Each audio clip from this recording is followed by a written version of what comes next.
Après avoir fait une assignation en début de semaine devant le tribunal de grande instance de Nanterre pour contester la succession de leur père, le testament de Johnny Hallyday les déshériterait totalement, même si d'importantes donations avaient été faites par le passé. Laura Asmet et David Hallyday ont intenté une nouvelle action en justice face à Laetitia Hallyday.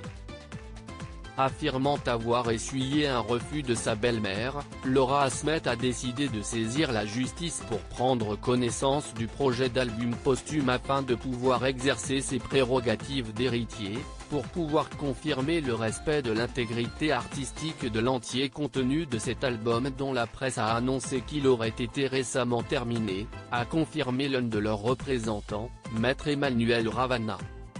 Avec son frère, qui est co-demandeur dans la procédure, l'actrice de 34 ans a saisi en référé, c'est-à-dire en urgence, le président du TJ de Nanterre afin de se voir autorisé à prendre des mesures conservatoires et notamment de se voir communiquer sous 48 heures le projet d'album. Laura Asmet ne sait que très peu de choses de l'album de son père. Les enfants de Johnny ont également demandé le gel des biens immobiliers du chanteur, soit les villas situées à Los Angeles, Saint-Barthélemy et Marne-la-Coquette, et la mise sous séquestre de ses droits d'auteur. L'audience a été fixée au jeudi 15 mars à 14h30. Principalement préoccupée par la défense de l'œuvre de son père, la fille de Nathalie Baye affirme que Laetitia Asmet lui a sèchement opposé une fin de non-recevoir à sa demande de communication amiable, s'inscrivant dans le cadre de relations familiales normales, de ce projet d'album finalisé dont elle ne sait que très peu de choses.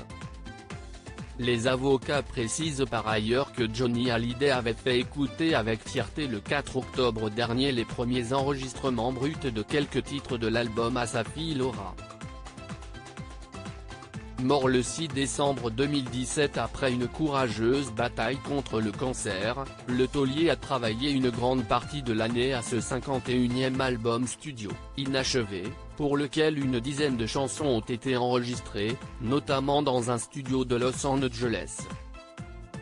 Ses complices et collaborateurs, ses musiciens américains, pour la plupart, et Maxime Nucci étaient à ses côtés tout au long du processus et ont participé à la fin de l'enregistrement, plus précisément aux dernières touches de cet album qui était terminé fin novembre, avant le décès du chanteur, aux côtés de Laetitia Hallyday, Bertrand Lamblot et Sébastien Farran, manager du rocker.